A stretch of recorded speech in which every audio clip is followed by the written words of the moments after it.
There are many misconceptions in Islam, and people always point a finger that why does Islam subjugate the women by keeping her in the veil? And if we analyze that, who is to decide what is modest? The Quran says in Surah Nur, chapter number 24, verse number 30, say to the believing man that he should lower his gaze and guard his modesty. That whenever a man looks at a woman, any brazen thought comes in his mind, he should lower his gaze. Next verse, Surah Nur, chapter number 24, verse number 31 says, say to the believing woman that she should lower her gaze and guard her modesty, and display not her beauty except what appears ordinary of, and draw her veil over the bosom, and display not her beauty except in front of her father, her husband, her son. Then a big list of mahram is given. Basically, there are 6 criteria for hijab, which is given in the Quran and the Hadith. The first is the extent. For the man, it's from navel to the knee. For the woman, the complete body should be covered. The only part that can be seen are the face and hands up to the wrist. There are many scholars who say that even this should be covered.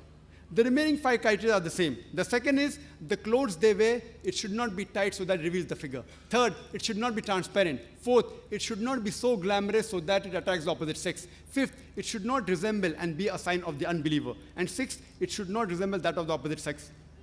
Similarly, if you read Hindu scriptures, it's mentioned in Rig-Ved, book number 8, hymn number 33, verse number 19. It says, Brahma has made you a dame, made you a lady. So therefore, cast down your eyes and do not look up. Put your feet together and let not your garment reveal what your veil conceals.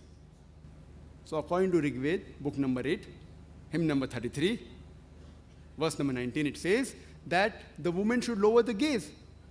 They should not stare at the opposite sex, and they should wear a veil.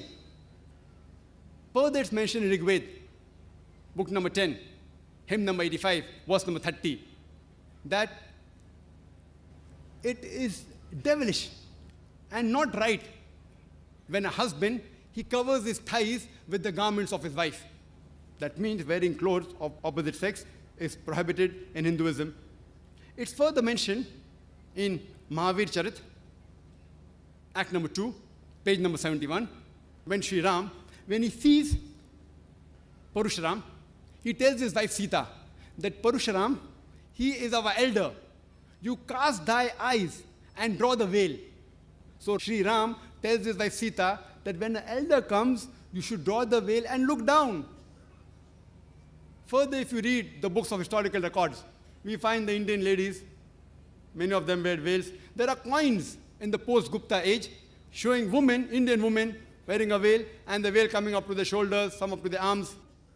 Even today, if you go in many Indian villages, we find that women, they cover their head. Some of them even cover their face. So here if we analyze the modesty level of a woman in Islam and Hinduism is the same, that they have to be covered up.